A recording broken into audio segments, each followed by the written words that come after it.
Olá, olá, meus amigos! Aqui é o professor Stanley Costa, professor de Direito Civil, e este é o nosso canal de estudos em Direito Civil e Processo Civil. Recentemente nós atingimos 10 mil inscritos no YouTube e eu estou particularmente muito feliz. E decidi, como forma de agradecimento, liberar 2 cursos que tenho lá no Hotmart, aqui gratuitamente para vocês. Todas as videoaulas. Elas serão disponibilizadas semanalmente. Segunda-feira, primeiro bloco de obrigações.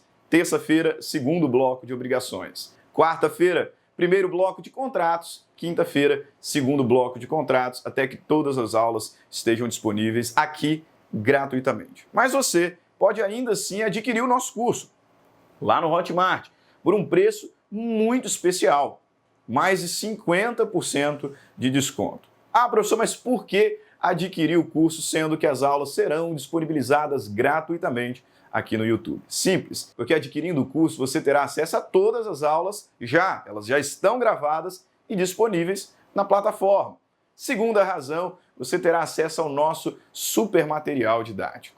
Além do PowerPoint, além dos slides que serão disponibilizados, também a nossa apostila didática, uma super apostila, com conteúdo profundo, detalhado, com bastante quadro sinótico, mapas mentais, citações doutrinárias, jurisprudenciais, questões de concurso, apostila mesmo, de verdade, conteúdo, mas conteúdo exposto de forma didática. Ao final de toda a aula, um banco de questões para colocar em teste o seu conhecimento sobre o tema que foi estudado na aula.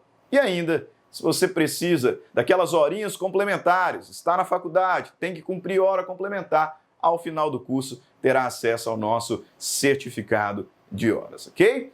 Então é isso. Muito obrigado pelos 10 mil inscritos. Continue curtindo o nosso conteúdo, compartilhando os nossos vídeos e não se esqueça de inscrever no canal.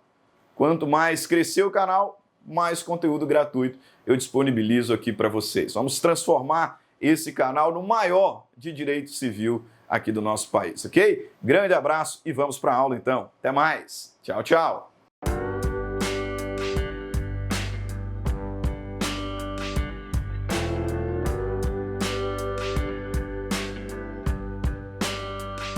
É isso aí, pessoal. Estamos de volta.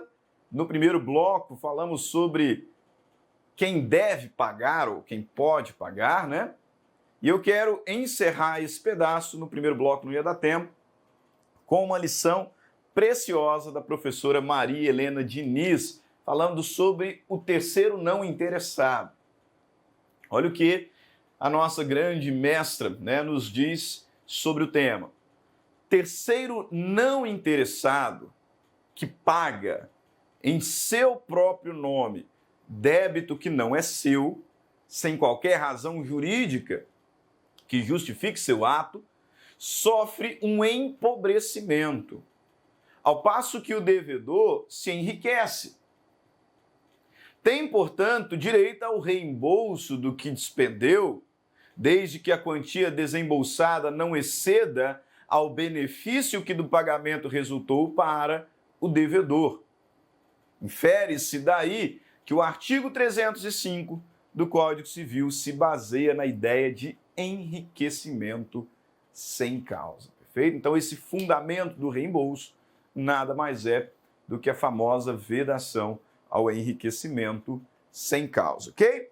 Dito isso, vamos então falar acerca de para quem pagar. A quem se deve pagar? Veja bem, quem paga é o solvens. E para quem se paga? Para o accipiens. Exatamente. O pagamento, ele é feito ao accipiens. E esse accipiens, é bem verdade, naturalmente será o credor. Da mesma forma que, naturalmente, o solvens será o devedor, né? Mas veja bem, essa não é uma regra obrigatória. O accipiens nem sempre será o credor. Nem sempre. Na maioria das vezes, sim. Naturalmente, é ele. Mas o acipiens pode ser um representante do credor, um representante legal, pai, a mãe, o tutor, né, de um credor menor, o curador de um credor que seja maior, incapaz. Então, vai depender do cenário. Na maioria das vezes, sim, vai ser o credor, mas nem sempre o acipiens será ele. O acipiens também pode ser uma outra pessoa. E a gente precisa ter muito cuidado na prática e muito cuidado em questões também com essa regra, porque em algumas situações, meus caros, sim, em algumas situações, se o pagamento for realizado ao credor, ele será considerado inválido.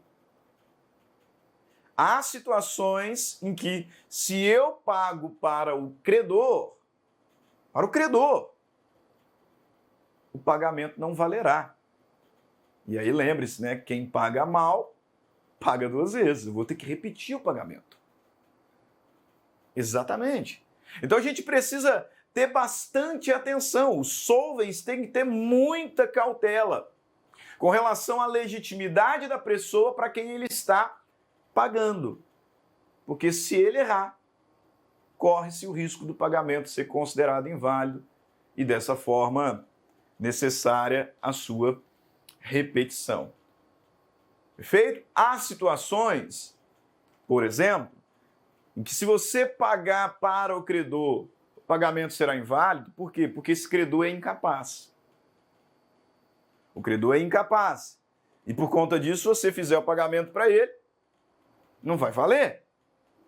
Você precisa fazer para um representante, para um dos seus representantes. Ah, professor, mas eu não sabia que ele era incapaz. Não, tudo bem. Aí sim, porque princípio da boa-fé, né? Você conseguir demonstrar que, de fato, não sabia que ele era incapaz, até porque ele tinha ali 17 anos e maliciosamente declarou-se maior, aí tranquilo. Agora, se sabidamente o pagamento for feito a um credor incapaz, aí ele é inválido. Ele é inválido. Inclusive, sobre a questão, o artigo 308, né, vai nos dizer aqui, ó, o pagamento deve ser feito ao credor ou a quem de direito represente, sob pena de só valer depois de por ele ratificado, ou tanto quanto reverter em seu proveito.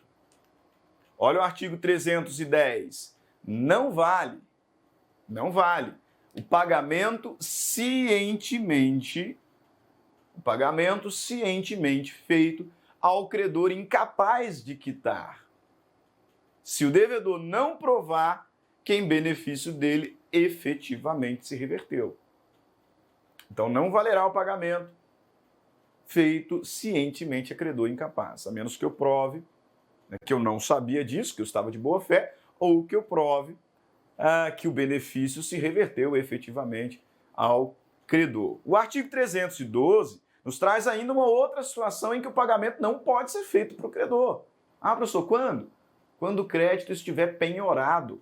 Crédito é patrimônio. Crédito é patrimônio.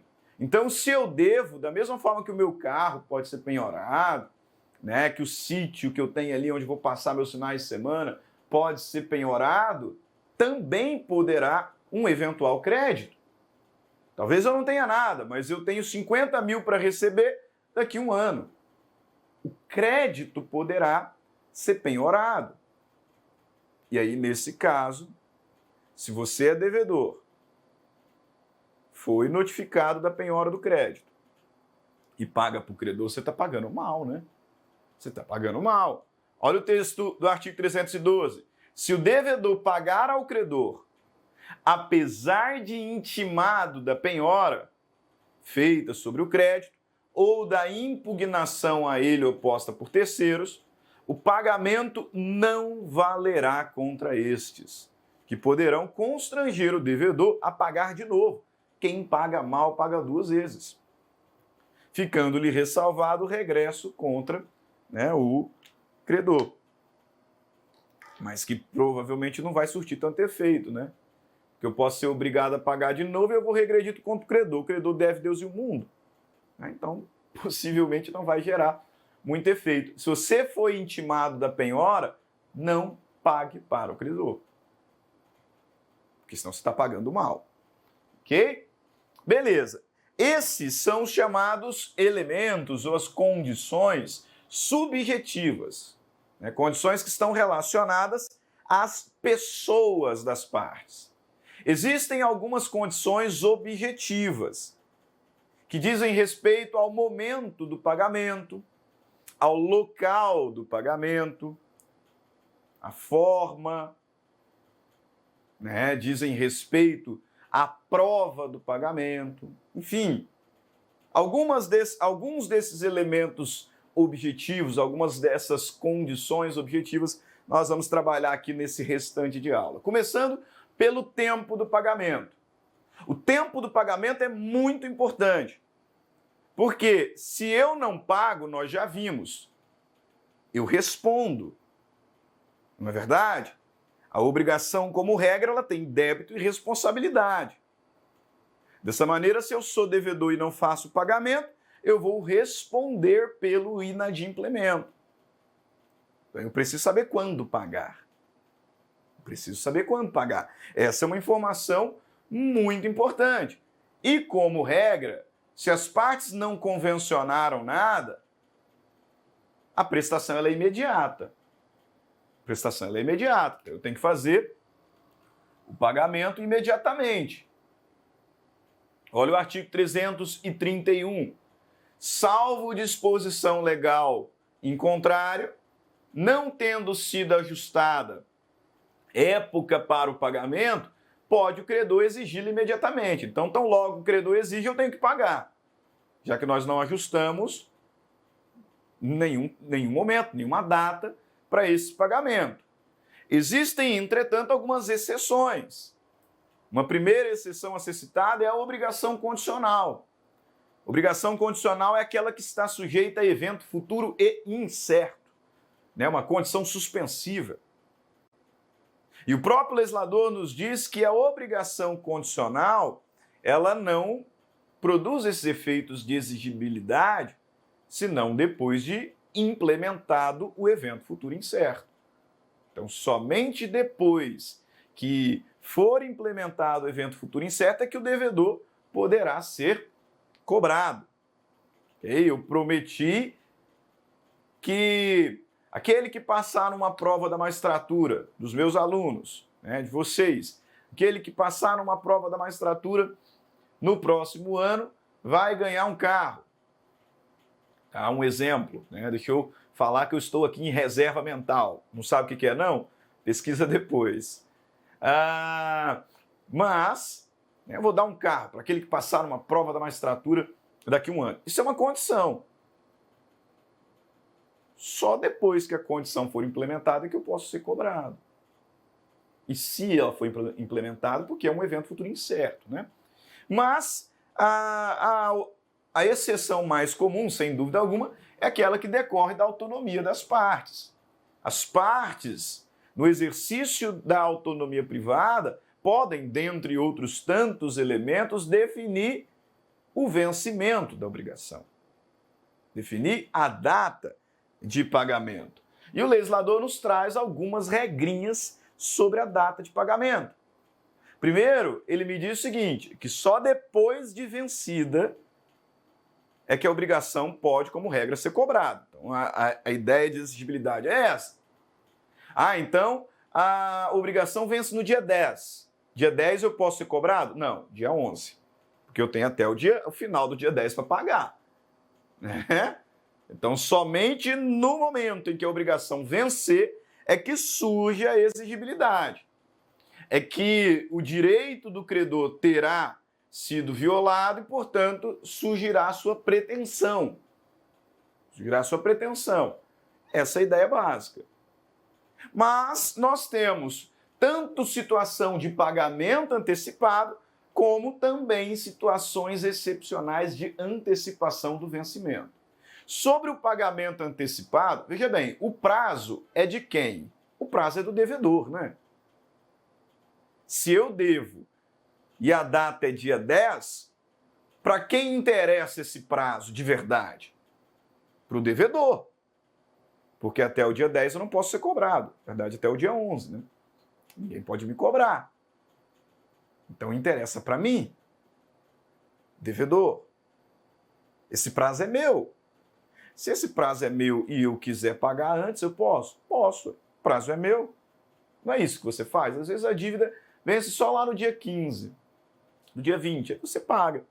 Eu tenho esse costume de pagar os meus boletos por volta do dia 7, por volta do dia 6. E aí, normalmente, eu junto todos, inclusive aqueles que vão vencer no dia 15, no dia 20, eu junto todos para fazer o pagamento. Uma questão de organização para eu não acabar esquecendo. O prazo é meu. O prazo é meu. Eu decido se eu quero pagar no vencimento ou antes. Essa é a ideia máxima. Agora, muito cuidado aqui, ó. Antecipação de vencimento. O legislador, ele prevê algumas situações excepcionalíssimas em que a obrigação terá o seu vencimento antecipado. Se o vencimento será antecipado, então o credor poderá cobrar antes. Ok?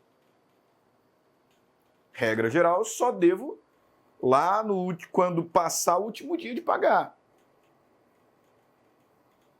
Mas o legislador prevê algumas situações em que esse vencimento será antecipado. Vejam elas aqui no artigo 333. Ao credor assistirá o direito de cobrar a dívida antes de vencido o prazo estipulado no contrato marcado neste Código. Quando? Inciso 1. No caso de falência do devedor ou de concurso de credores, nós estamos imaginando aqui uma pessoa jurídica, né? Abriu falência. Se os bens hipotecados ou empenhados forem penhorados em execução por outro credor, então algum bem que me foi dado em hipoteca, que me foi dado em penhor, está sendo penhorado num outro processo em benefício de um outro credor. Aí eu posso cobrar antes. Aí eu antecipo o vencimento. E 3, se cessarem ou se tornarem insuficientes as garantias do débito, fidejussórias ou reais, e o devedor intimado se negar a reforçá-las. Imagine que por uma razão aí excepcional, uma das garantias que me foram prestadas se torna insuficiente. E aí eu notifico o devedor para reforçar de alguma maneira, para me dar aí alguma outra garantia, e ele não me dá. Estará configurada a situação do inciso 3 e o vencimento será antecipado, podendo o credor cobrar antes do prazo. Feito? Segunda regrinha objetiva do pagamento direto é com relação ao local do pagamento. Quanto ao local do pagamento, senhores, a doutrina nos fala em duas espécies de dívidas. Dívidas quesíveis e dívidas portáveis. Com relação ao local do pagamento, existem duas espécies de dívidas. Dívida quesível e dívida portável. A dívida quesível é a regra. A dívida quesível é a regra. E a regra nos informa que o pagamento deve ser feito no domicílio do devedor. Essa é a regra. Regra geral, então não convencionado de forma diversa, a lei não dizendo de forma diversa, onde que se paga? No domicílio do devedor. De modo que o credor tem que vir buscar o pagamento. Nas dívidas chamadas quesíveis, o credor precisa buscar o pagamento. E se ele não faz isso, é ele, credor, que está em mora. Que a gente vai aprender em breve como mora cipiende, mora do credor. Então vamos vislumbrar quais são as consequências disso. Mas essa é a regra. Dívida quesível é aquela cujo pagamento deve ser feito no domicílio do devedor. No domicílio do devedor. Ok? Já a dívida portável é aquela cujo pagamento será realizado no domicílio do credor ou algum outro lugar por eles convencionado. Então, o devedor tem que ir fazer o pagamento. Ok? E essa é a exceção. A dívida será portável quando a lei determinar ou quando as partes convencionarem. Beleza? Grave isso. Dívida quesível, pagamento no domicílio do devedor. Dívida portável, pagamento no domicílio do credor ou outro local por eles ajustado. A lei nos diz isso de uma forma bem clara. Efetuar-se-á o pagamento no domicílio do devedor, salvo se as partes convencionarem diversamente, ou se o contrário resultar da lei, da natureza da obrigação, das circunstâncias. Então, como regra, a dívida ela é quesível. A dívida ela é quesível. A dívida portável é exceção. Deixa eu ver aqui se eu lembro um exemplo que uma vez eu vi ouvi de algum professor de concurso, não me lembro agora qual, mas eu já usei algumas vezes, né? Está relacionado à turma do Chaves. O professor disse mais ou menos assim: pensa lá na turma do Chaves. O seu barriga é o credor, né? Ele é o credor. E ele vai na vila, vai no domicílio do seu Madruga para cobrar. E toda vez que ele chega lá, o seu Madruga está quebrado. Quebrado. Então, o credor foi lá e o seu Madruga está quebrado, quesível. Quebrado, quesível. Alguns aprendem assim, né? Alguns decoram assim, dessa maneira. Então, pode ser que esse exemplo lhe seja útil. Artigo 328. Se o pagamento consistir na tradição de um imóvel, obviamente, né, far-se-á no lugar onde ele estiver situado. Isso aqui, muito óbvio. Artigo 329. Ocorrendo motivo grave para que não se efetue o pagamento no lugar determinado, poderá o devedor fazê-lo em outro, sem prejuízo para o credor. Artigo 330. O pagamento reiteradamente feito em outro local faz presumir renúncia do credor relativamente ao previsto no contrato. Ok? Beleza. Então, nós falamos sobre os sujeitos, quem paga, para quem se paga. Nós falamos sobre o momento do pagamento, quando se deve pagar, e aí as hipóteses de antecipação, né, desse pagamento. Falamos aqui sobre o local. Último elemento, não menos importante, é a prova do pagamento. É a prova do pagamento. Vejam, senhores, eu tenho insistido bastante em dizer que, como regra, a obrigação tem dois vínculos. Um vínculo de débito e um vínculo de responsabilidade. Então, se o devedor não pagar, ele responde pelo seu inadimplemento, podendo ser executado, inclusive nos seus bens. Por isso, é muito importante, o legislador supervalorizou a prova de que o pagamento foi feito. O ônus da prova pertence ao devedor. O ônus da prova pertence ao devedor. Por isso o legislador diz que o devedor ele tem direito a receber a quitação. Ele tem direito de receber a justa quitação. Porque essa quitação é que vai fazer prova. Se eventualmente mais adiante ele for cobrado por algo que ele já pagou, aí ele vai ter ali como provar por meio da quitação. E é sobre isso que o legislador nos fala no artigo 329. Ou melhor, né, no artigo 319. Veja, o devedor que paga tem direito à quitação regular. Tem direito à quitação regular e pode reter o pagamento enquanto lhe for dado. O devedor ele tem direito de pagar. Isso vai ficar muito claro na aula que vem. Ele tem direito de pagar, então se ele quiser pagar, ele tem o direito de pagar, para se livrar ali das consequências da mora, por exemplo. E esse direito, se por algum motivo ele não conseguir fazê-lo, ele pode exercer através de uma ação chamada ação de consignação em pagamento. Além do direito de pagar, quando paga, ele tem direito de receber a quitação. Ele tem direito de receber a quitação regular. E isso é muito importante, porque é o que vai lhe proteger de uma futura e possível cobrança indevida.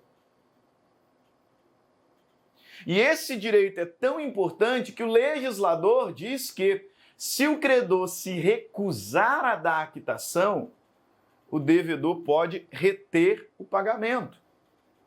Olha o texto. O devedor que paga tem direito à quitação regular e pode reter o pagamento enquanto não lhe seja dada. Enquanto não lhe seja dada. Ah, professor, então, se a quitação ela é tão importante e é um direito, deve ter ali algumas regrinhas formais a serem observadas, né? Sim, tem, mas são bem simples. E, na verdade, posso dizer, nada mais é do que um recibo. O que normalmente você coloca num recibo? Pode ser aquele que se compra, não sei nem se tem ainda, né? Mas que antigamente, pelo menos, comprava na papelaria, aquele bloquinho. Todos os elementos de uma quitação regular estão lá. Veja o artigo 320. A quitação, que sempre poderá ser dada por instrumento particular, designará o valor e a espécie da dívida quitada, o nome do devedor ou quem por este pagou, o tempo e o lugar do pagamento com a assinatura do credor ou do seu representante. Não é exatamente o que tem lá naquele bloquinho? Valor, espécie, data, lugar, nome, e aí assina o credor. Pois é, nada mais do que um recibo. O legislador ainda nos traz aqui alguns outros elementos sobre prova. Veja, parágrafo único. Ainda sem esses requisitos, valerá a quitação se de seus termos ou das suas circunstâncias resultar haver sido paga a dívida. Então, às vezes eu não tenho esse recibo, mas eu tenho ali alguma outra coisa que faz também prova. Um extrato, um extratinho, né? Aquele canhotinho do cartão. Pois é, né? Se dos seus termos esse elemento for suficiente para fazer prova do pagamento, beleza. Vai substituir a quitação escrita no caput. Artigo 321. Nos débitos cuja quitação consista na devolução do título, um título de crédito, que aí eu entrego uma nota promissória, por exemplo, e aí quando eu pago, me devolve. Nos débitos cuja quitação consista na devolução do título, perdido este, poderá o devedor exigir, retendo o pagamento, declaração do credor que inutilize o título desaparecido. Então, é um pagamento que eu preciso receber o título de volta, o título sumiu. Eu só pago se você me der aí alguma outra confirmação, se você me der aí alguma declaração de que o pagamento foi feito e o título não devolvido porque ele foi inutilizado. Né? Porque ele se perdeu e a partir de agora ele está inutilizado. Né? Então, direito. Artigo 324, a entrega do título ao devedor firma a presunção do pagamento. Então, no momento em que o devedor pega de volta, ele terá ali a presunção de que a obrigação foi devidamente paga. Ok? Beleza, então, nós vamos parando por aqui. mais uma aula, conversamos sobre o pagamento direto. Na próxima aula conversaremos sobre as formas de pagamento indireto. E se você ainda não me segue nas redes sociais, procure lá no Instagram, Prof. Stanley Costa, no meu YouTube, Prof. Stanley Costa, e a gente se vê muito em breve. Até mais, fiquem todos com Deus. Tchau, tchau.